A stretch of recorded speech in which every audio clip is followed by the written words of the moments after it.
So on the last, we had discussed the how the ferromagnetic material behave when it is placed in the magnetic field. We also had discussed the hard and soft ferromagnetic material, and then we had discussed what is the Curie temperature and what is the effect of the temperature on the ferromagnetic material. And now is the topic to discuss how the permanent magnet is prepared and which kind of materials are used as a permanent magnet. तो friends, permanent magnet कैसे बनता है? तो उसका एक बहुत ही आसान तरीका ये है कि हार्ड फेरोमैग्नेटिक मटेरियल आपको लेना है, जैसे अल्निको, एल्यूमिनियम, निकल एंड कोबाल्ट का जो एलॉय है, अल्निको, एल्यूमिनियम, निकल एंड कोबाल्ट, तो उसका जो एलॉय है उसको स्ट्रॉन्ग मैग्नेटिक फील्ड के अंदर रखना है, और फिर एक्सटर्नल मैग्नेटिक फील्ड आप रिमूव कर दोगे तो भी वो जो एलॉय है अल्निको का, वो एज ए मैग्नेट बिहेव करेगा। ये सिंपल सा मेथड है परमानेंट मैग्नेट प्रिपेयर करने के लिए। फिर कौन से मटेरियल यूज कर सकते हैं हम? हार्ड फेरोमैग्नेटिक मटेरियल जो है वो हम यहाँ पे यूज कर सकते हैं परमानेंट मैग्नेट को बनाने के लिए। और एक चीज ऐसी है कि अगर आपके पास आयन का कोई ऑब्जेक्ट है तो उसको एक ही डायरेक्शन में आप कंटिन्यूअसली, अगर उसको एक ही डायरेक्शन में अगर उसके ऊपर फोर्स लगाओगे, या फिर आप घर पे भी एक सिंपल सा एक्सपेरिमेंट कर सकते हो। आपको क्या करना है कि 1 रुपीज का कॉइन लेना है, आयन का 1 रुपीज का कॉइन, और कोई मैग्नेट का नॉर्थ या साउथ पोल उसको एक ही डायरेक्शन में घिसना है। मतलब एक बार ऐसे घिसा, वापस से यहाँ से स्टार्ट करो, वापस से घिसो, मतलब ऐसे ऐसे नहीं करना है, एक ही डायरेक्शन में उसको घिसता जाना है। तो ऐसा बार बार करोगे तो थोड़ी देर के बाद वो जो 1 रुपीज का जो कॉइन है वो भी एज ए मैग्नेट बिहेव करेगा। आप ये एज अ मैग्नेट बिहेव करेगा। क्या बोल रहे हो? तो ये घर पे भी आप सिंपल एक्सपेरिमेंट कर सकते हो। मतलब होता क्या है कि जब आप उसको एक ही डायरेक्शन में घिसते हो तो उसके सारे जो डाइपोल्स है, वो जो इनिशियली ओरिएंटेड थे रैंडम मैनर में, वो एक ही डायरेक्शन में आने का ट्राई करेंगे, और कुछ देर के बाद वो सारे जो एटम्स है अंदर के साइड, वो उसका डाइपोल एक ही डायरेक्शन में ओरिएंट हो जाएगा। बिकॉज ऑफ दैट अब वो एज ए मैग्नेट बिहेव करेगा। तो ये परमानेंट मैग्नेट बनाने का सिंपल सा तरीका है। और उसके बाद लास्ट क्वेश्चन ऐसा है कि इलेक्ट्रोमैग्नेट बनाने के लिए क्या करना है? तो हमने बताया, मैंने आपको बताया कि भाई सॉफ्ट फेरोमैग्नेटिक मटेरियल जिसका परमिएबिलिटी ज्यादा है, permeability is large but retentivity is small, this kind of material is best suitable for the electromagnet का एप्लीकेशन क्या है वो सारा चीज मैंने आपको ऑलरेडी डिस्कस किया है। तो क्वेश्चन नंबर 39, 40 एंड 41 जो ये जो नोट्स है उसमें question number 39, 40 and 41 is only for the information point of view. उसमें एसक्यू एमसीक्यू पूछ सकते हैं। तो आज मैंने आपको 36 से 41 क्वेश्चन कराए। 36 से लेके हमारे जो कुमार पब्लिकेशन दर्पण का जो बुक है उसमें से 36 से लेके 41 क्वेश्चन कराए। उसमें आपको एक 36th क्वेश्चन आपको प्रिपेयर करना है as learn by heart, and दूसरा करना है आपको 38th क्वेश्चन आपको डिस्कस करना है। वैसे मैंने ये पांचों चैप्टर का कौन कौन से क्वेश्चन आपको लर्न बाय हार्ट करना है वो सारा मैंने आपको व्हाट्सएप में भेजा हुआ है। क्या मिला ये मैसेज आपको? Yes sir. Yes sir. तो इसमें 36 एंड 38 क्वेश्चन आपको लर्न बाय हार्ट करना है, बाकी के सारे क्वेश्चन एज ए एमसीक्यू आपको प्रिपेयर करना है। यहाँ पे ये चैप्टर का थ्योरी यहाँ पे मैं खत्म कर रहा हूँ, थ्योरी यहाँ पे खत्म हुआ। अब कुछ न्यूमेरिकल्स हम डिस्कस करेंगे, जो रिमेनिंग न्यूमेरिकल्स है वो। तो I am going to share the text book.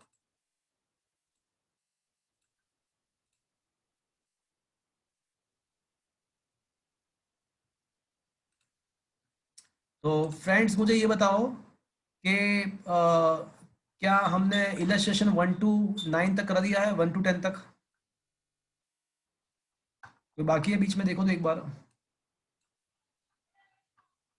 Question number 1, 2, 3, third मैंने क्वेश्चन आपको होमवर्क में दे दिया होगा, आपने ऐसे रीड किया होगा आई होप। वैसे लार्ड सर का जो बुक है जो मैंने आपको प्रोवाइड किया है दैट इज वेरी बेस्ट, उसमें बहुत ही अच्छे से ये सारे क्वेश्चन एक्सप्लेन किए हुए हैं। 4th 5th मैंने कराया होगा पूरा अलग से। 6 का मैंने लास्ट में बोल दिया आपको होमवर्क में करना है, ऐसा कि नहीं बोला? कौन सा मैग्नेटिक या इलेक्ट्रिक फील्ड प्रॉपर है या कौन सा नहीं है, ऐसा पूछा हुआ है। तो जैसे यहाँ पे magnetic field lines cross intersect कर रही है तो ये पॉसिबल नहीं है, तो कौन सा पॉसिबल है कौन सा नहीं है वो आपको फाइंड करना है। इसमें से बहुत ही सिंपल क्वेश्चन है, आप कर सकते हो 6 क्वेश्चन। 7th मैंने होमवर्क में दे दिया होगा आपको, एट्थ मैंने करवा दिया है, नाइन्थ वैसे मैंने करवा दिया है, एंड टेंथ लास्ट लेक्चर में, लास्ट टू लास्ट लेक्चर में आई थिंक टेंथ क्वेश्चन भी मैंने करवा दिया था। अब क्वेश्चन नंबर 11 पे आ जाओ। क्या मैंने 11 क्वेश्चन कराया है, बाकी है? बाकी छे। हाँ प्रोबेबली बाकी।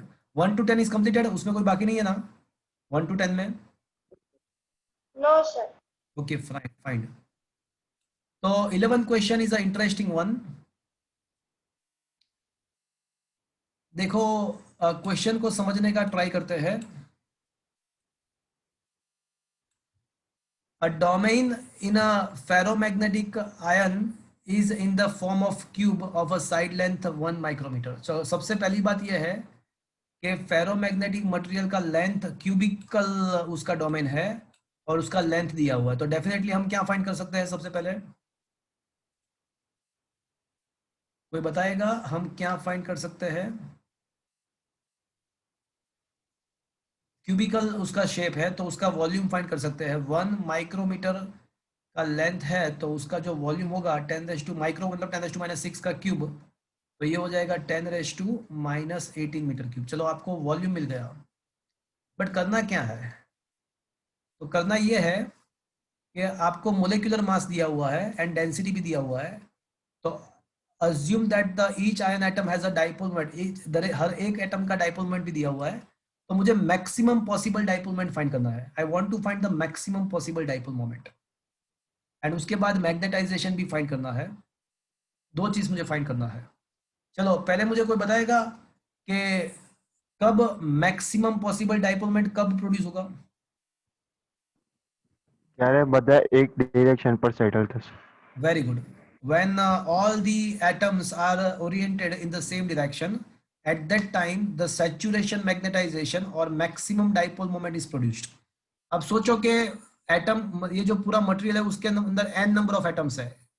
सपोज के total number of atoms is n, capital N, और हर एक एटम का डाइपोल मोमेंट स्मॉल m है, हर एक का डाइपोल मोमेंट स्मॉल m है। तो कोई बता पाएगा मुझे what is the maximum possible dipole moment of the whole material? Maximum possible dipole moment of material कोई बताएगा मुझे क्या होना चाहिए?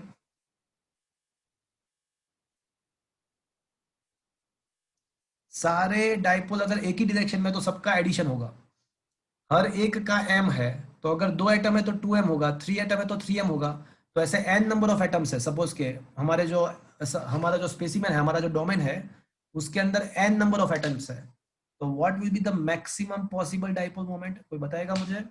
NM. Very good. सबका एडिशन कर दो, m+m+m up to n times, तो nm हो जाएगा।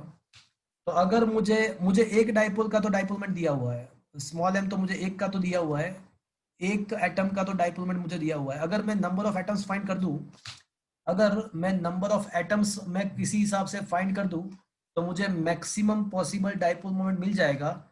और उसके बाद मैग्नेटाइजेशन तो आप आराम से फाइंड कर सकते हो, बिकॉज मैग्नेटाइजेशन का डेफिनेशन क्या है? तो that is the dipole moment, net dipole moment per unit volume. अब हमको मैक्सिमम डाइपोल मोमेंट एक बार मिल जाएगा तो उसको वॉल्यूम से डिवाइड कर देंगे, उसको वॉल्यूम तो हमारे पास है, तो वॉल्यूम से डिवाइड कर देंगे तो मुझे मैग्नेटाइजेशन भी मिल जाएगा। वैसे मैग्नेटाइजेशन का यूनिट एम्पियर पर मीटर होता है एंड डाइपोल मोमेंट का unit ampere into metre square होता है। तो फ्रेंड्स कोई मुझे बताएगा कि मुझे करना क्या चाहिए? ये सारा चीज फाइंड करने के लिए मुझे सबसे पहले फाइंड क्या करना पड़ेगा? कोई बताएगा मुझे?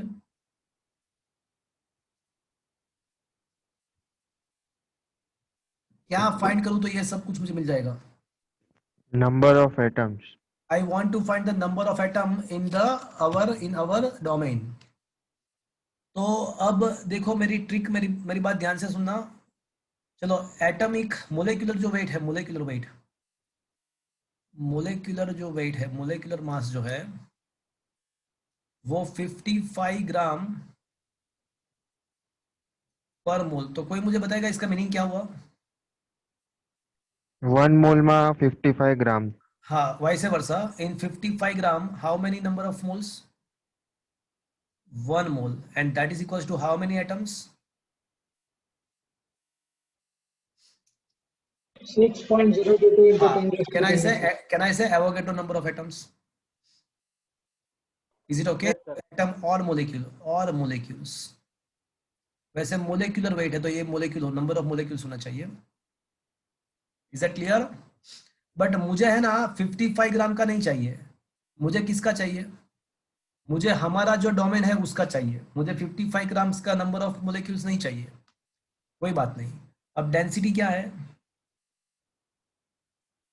7.9. 7.9 ग्राम पर सेंटीमीटर क्यूब. इसका मतलब क्या हुआ? इन 1 centimetre cube volume mass is 7.9 ग्राम. चलो ये समझ में आया फ्रेंड्स? Yes, sir. तो अब सोचो कि भाई 55 ग्राम है तो उसके अंदर जो नंबर ऑफ मोलिक्यूल्स है वो एवोगेड्रो नंबर है. तो 7.9 ग्राम जो वैसे 1 सेंटीमीटर क्यूब वॉल्यूम का मास है उसके अंदर कितने हो गए? तो ये मिल जाएगा आपको Avogadro number into 7.9 upon 55. But ये किसका मुझे नंबर ऑफ मोलिक्यूल्स मिला? किसका? 1 सेंटीमीटर क्यूब का. खत्म बात. चलो बात खत्म. तो 1 सेंटीमीटर क्यूब का मतलब 10⁻⁻6 मीटर क्यूब. तो इन 10⁻⁻6 metre cube volume the number of molecules are Avogadro number into 7.9 upon 55. तो हमारा जो वॉल्यूम है वो कितना है? 10⁻18 क्यूब वॉल्यूम है. तो इसके वॉल्यूम के अंदर जो हमारा डोमेन है उसके नंबर ऑफ मोलिक्यूल्स कितने हो गए? तो अब जाके मुझे मिलेगा कि number of molecules of our domain. तो हमारा जो डोमेन है उसके number of molecules Avogadro number into 7.9 upon 55 into 10⁻18 upon 10⁻6. तो ये इसका सिंप्लीफाई करो तो हमारे डोमेन के अंदर कितने नंबर ऑफ मोलिक्यूल्स है वो मिल जाएगा. उसके बाद आपको वैल्यूज सारे सब्स्टिट्यूट करना है. यू को जस्ट गेट द आंसर. तो क्या ये पूरा डिस्कशन आपको समझ में आया?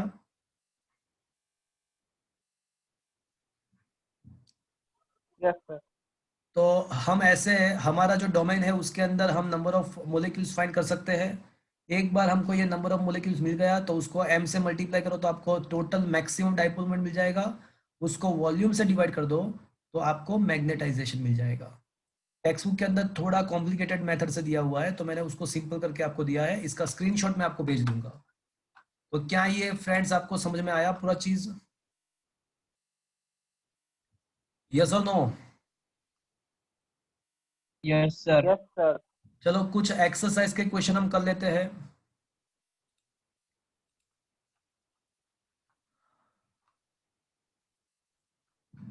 देखो एक्सरसाइज का क्वेश्चन नंबर 1 to 15 में कोई बाकी है? देखो तो एक्सरसाइज के question number 1 to 15.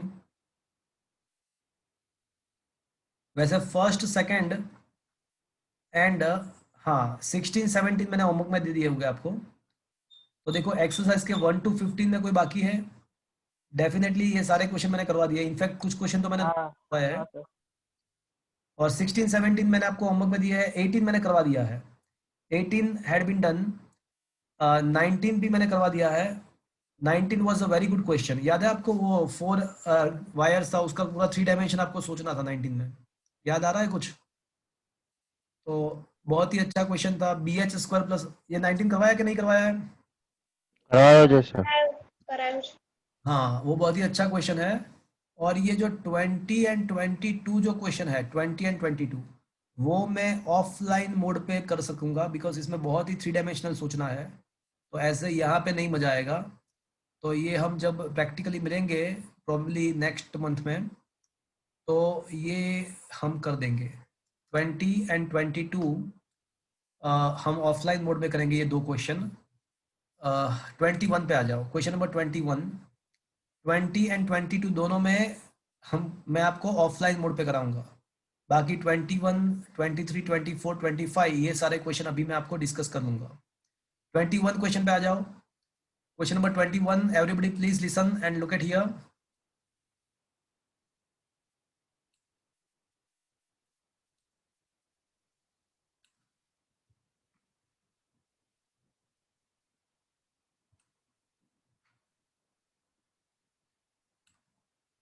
friends, question number 21. A magnetic dipole is under the influence of two magnetic fields. मतलब कोई मैग्नेटिक डाइपोल है नॉर्थ साउथ वाला, कोई मैग्नेटिक नीडल, हम उसको मैग्नेटिक नीडल भी बोल सकते हैं। तो यहाँ पे दो मैग्नेटिक फील्ड प्रोड्यूस अप्लाई किए हुए हैं, दोनों के बीच में एंगल 60 है। ओके, तो assuming that this is our magnet number 1 and this is our magnet number 2, magnetic field number 2, और दोनों के बीच में जो एंगल है ये मैग्नेटिक फील्ड नंबर 1, ये मैग्नेटिक फील्ड नंबर 2, और दोनों के बीच में जो एंगल बन रहा है वो 60 डिग्री है। दोनों के बीच में जो एंगल है वो 60 डिग्री है। और ऐसा दिया हुआ है कि if a dipole comes to the stable equilibrium at a 15 degree with this field का मतलब ये B1, तो उसको B1 का जो मैग्नीट्यूड है उसको मैं 1.2 इंटू 10⁻² टेस्ला बोलता हूँ। तो उसके साथ हमारा जो डाइपोल है नॉर्थ साउथ वाला, तो वो हमारा जो डाइपोल है ये मैग्नेट 1 के साथ वो 15 डिग्री एंगल पे उसका ओरिएंटेशन हो जाता है। तो our magnetic dipole is aligned at an angle 15 degree with the first magnetic field. तो ये जो एंगल है वो हमको बताया गया है कि ये 15 डिग्री है। तो कोई मुझे बताएगा ये कितना होगा? तो फिर 45. 45। तो फ्रेंड्स, इन इक्विलिब्रियम, जब इक्विलिब्रियम अचीव होगा, in equilibrium net torque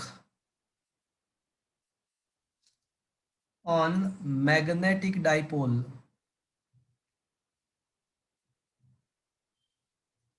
becomes 0। उसको ही तो इक्विलिब्रियम बोलते हैं। देखो सीधी सी बात है कि ये जो मैग्नेटिक B1 मैग्नेटिक फील्ड है वो क्या करने का ट्राई करेगा, वो मैग्नेटिक नीडल को खुद के तरफ, खुद के डायरेक्शन में ओरिएंट करने का ट्राई करेगा।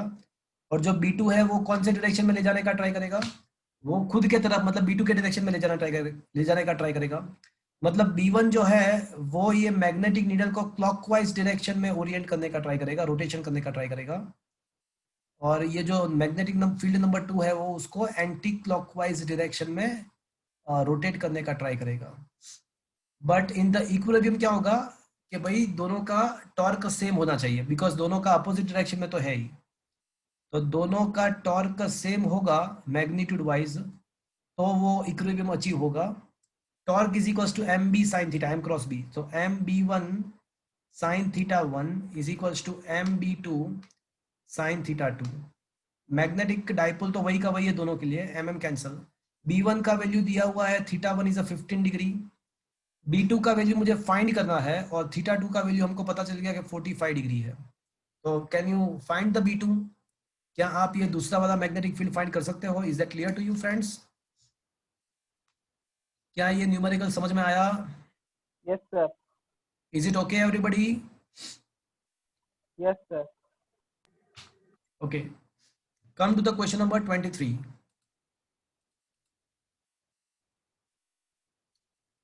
A sample of 23 is a IMP question.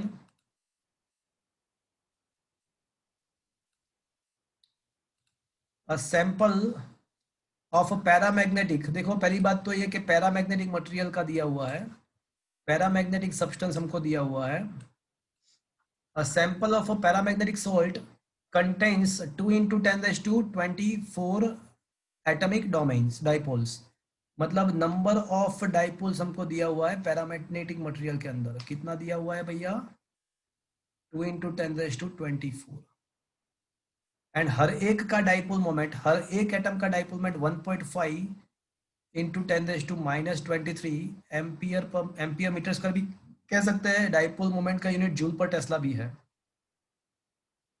Now the sample is placed under the homogeneous magnetic field of 0.64 Tesla and cooled to the temperature 4.2 Kelvin. And here it is mentioned that the degree of magnetic saturation achieved is a 15%. मतलब इसका मतलब कि अभी जो magnetic dipole moment create हो रहा है material के अंदर, वो मैक्सिमम सैचुरेशन मैग्नेटाइजेशन के टाइम, मतलब मैक्सिमम जो डाइपोल मोमेंट होता है उसका 15% जितना है। तो चलो इसको कैलकुलेट कर ही देते हैं। अभी हमने डिस्कस किया था what is the maximum dipole moment, कोई बताएगा मुझे मैक्सिमम डाइपोल मोमेंट क्या होता है? अभी डिस्कस किया था मैक्सिमम डाइपोल मोमेंट कितना होता है जब सारे एटम्स एक ही डायरेक्शन में है, तो मैक्सिमम डाइपोल मोमेंट हो जाएगा और सबका एडिशन होगा, तो कितना होगा? NM. तो क्या हमको नंबर ऑफ डाइपोल्स दिया हुआ है? हाँ दिया हुआ है। क्या हर एक का डाइपोल मोमेंट दिया हुआ है? हाँ दिया हुआ है। तो अभी जो मटेरियल के अंदर जो मैग्नेटाइजेशन है वो सैचुरेशन नहीं है, बट सैचुरेशन से 50% ही है, तो 15% of the maximum dipole moment. तो अभी जो मटेरियल के अंदर जो डाइपोल मोमेंट है वो मैक्सिमम डाइपोल मोमेंट एनएम का 15% है, तो वो 15% निकालते हैं। चलो निकालते हैं उसको, तो ये आप फाइंड करोगे, इसका सिंप्लीफाई 1.5 टू द 3 इंटू 3/2 मतलब 9/2, तो 4.5। तो इसको अगर फाइंड करोगे तो 4.5 एम्पियर मीटर स्क्वायर मिल जाएगा। मतलब अभी जो मटेरियल के अंदर जो डाइपोल मोमेंट है वो 4.5 जितना है। बट क्वेश्चन ये नहीं है कि अभी कितना है, क्वेश्चन ये है कि अब मुझे डाइपोल मोमेंट ही फाइंड करना है, बट इन दिस सिचुएशन नहीं। अब मुझे ऐसा फाइंड करना है कि अगर मेरा मैग्नेटिक फील्ड 0.98 टेस्ला हो जाए एंड अगर टेम्परेचर में 2.8 केल्विन कर दूं, तो अब in this state what should be the dipole moment. अभी जो था वो तो था, बट वो फाइंड नहीं करना था, मुझे ये दूसरे कंडीशन का डाइपोल मोमेंट फाइंड करना है। फ्रेंड्स, जब पैरामैग्नेटिक मटेरियल है, मैग्नेटिक फील्ड एंड टेम्परेचर, कोई है फॉर्मूला हमारे पास पैरामैग्नेटिक के लिए? Curie's law. Perfect. Curie equation. Curie's law, and what was that law? Magnetization is equals to CB by T. T into B upon T. Very good. So can I say magnetization proportional to B by T? But आपको ये पता होगा कि magnetisation वैसे है क्या, तो it is the dipole moment per unit volume. तो अगर मैग्नेटाइजेशन, तो आफ्टर ऑल तो dipole moment per unit volume है, और वॉल्यूम तो जो है वो फिक्स्ड है, तो magnetization proportional to dipole moment. तो इसके द्वारा हम ऐसा कह सकते हैं कि dipole moment is also proportional to B by T, because M proportional to small M. तो अब इसके द्वारा मैं कह सकता हूं कि m2 upon m1 is equals to b2 upon b1 into t1 upon t2 inversely proportional to temperature. अब t1 t2 पता है, b1 b2 पता है, और m1 हमने फाइंड किया है, तो क्या मैं m2 फाइंड कर सकता हूं? क्या मैं m2 फाइंड कर सकता हूं? Is that clear friends? क्या ये न्यूमेरिकल समझ में आया? हाँ sir. Yes, sir. Is that clear? Is it okay? Yes, sir. Yes, sir. Okay, so come to the question number 24.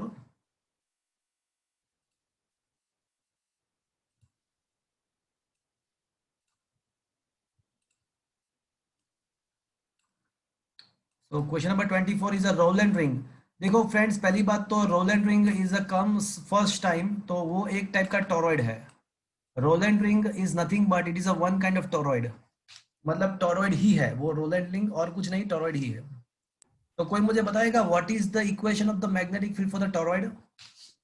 Mu naught Ni. मॉनी। मौनी। बट म्यू नॉट नहीं लिखेंगे हम, बिकॉज यहाँ पे क्या दिया है कि टोरॉइड के अंदर ऑलरेडी मटेरियल है। तो अगर वैक्यूम होता तो हम म्यू नॉट एन आई लिखते, बट यहाँ पे मटेरियल प्रेजेंट है, तो मुझे क्या करना पड़ेगा, मटेरियल का परमीएबिलिटी लेना पड़ेगा, because material is present. And आप ये बिल्कुल जानते हो कि permittivity of a material of permittivity of vacuum is equals to relative permeability. तो permeability of any material is equals to permeability of vacuum into relative permeability।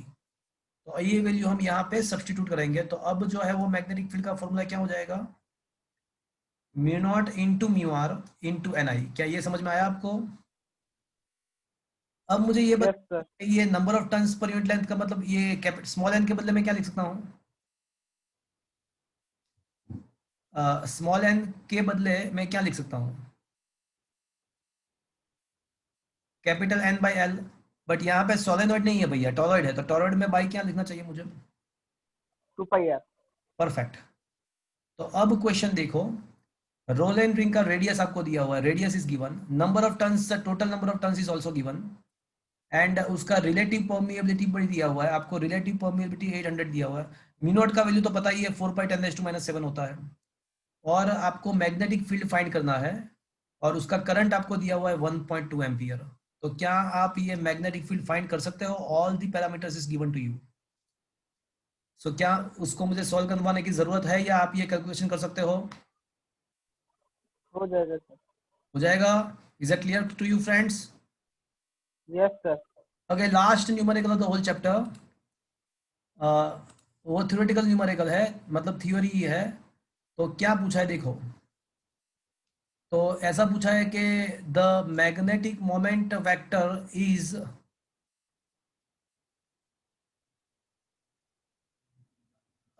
associated with the intrinsic is the sum, मतलब कोई भी, हम ये हमने fourth chapter में discuss किया था कि इलेक्ट्रॉन जो होता है उसके पास दो टाइप के मैग्नेटिक मोमेंट होते हैं। एक वो जो ऑर्बिटल मोशन करता है, तो वो ऑर्बिटल मोशन के द्वारा उसके पास मैग्नेटिक डाइपोल मोमेंट होता है, और दूसरा उसका खुद इंट्रिंसिक कैरेक्टरिस्टिक है उसका, वो स्पिन डाइपोल मोमेंट बोलते हो। तो कोई भी इलेक्ट्रॉन मटेरियल के अंदर जो एटम्स है उसके अंदर जो इलेक्ट्रॉन है उसके पास दो टाइप के मैग्नेटिक डाइपोल मोमेंट होते हैं, number 1 orbital dipole moment and number 2 spin dipole moment. तो अब ऐसा दिया हुआ है कि भाई magnetic moment is a vector quantity and it is the addition of the intrinsic due to the it is the because of the intrinsic spin angular momentum s and orbital angular momentum l respectively. So electron are predicted by quantum theory verified with a experimentally with a high accuracy to be given by. तो हमको यहाँ पे दिया हुआ है कि भाई electron के पास दो टाइप के डाइपोल मोमेंट है, एक स्पिन एंगुलर मोमेंटम के द्वारा एंड एक ऑर्बिटल एंगुलर मोमेंटम के द्वारा। तो ये दोनों जो रिजल्ट है वो क्वांटम मैकेनिक्स के द्वारा प्रूव किए हैं। ये दोनों क्वांटम मैकेनिक्स के द्वारा highly accurately it is proved, it is checked practically as well, experimentally as well with a high accuracy.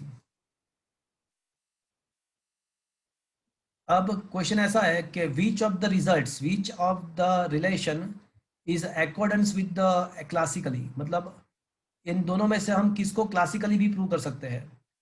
ये ऐसा इंफॉर्मेशन हमको बता दिया कि भाई ये दोनों क्वांटम मैकेनिक्स के द्वारा प्रूव किए हुए हैं, उसका एक्यूरेसी भी ज्यादा है, एक्यूरेटली ये है। तो दोनों में से कौन सा रिजल्ट हमने क्लासिकली भी हम प्रूव कर सकते हैं?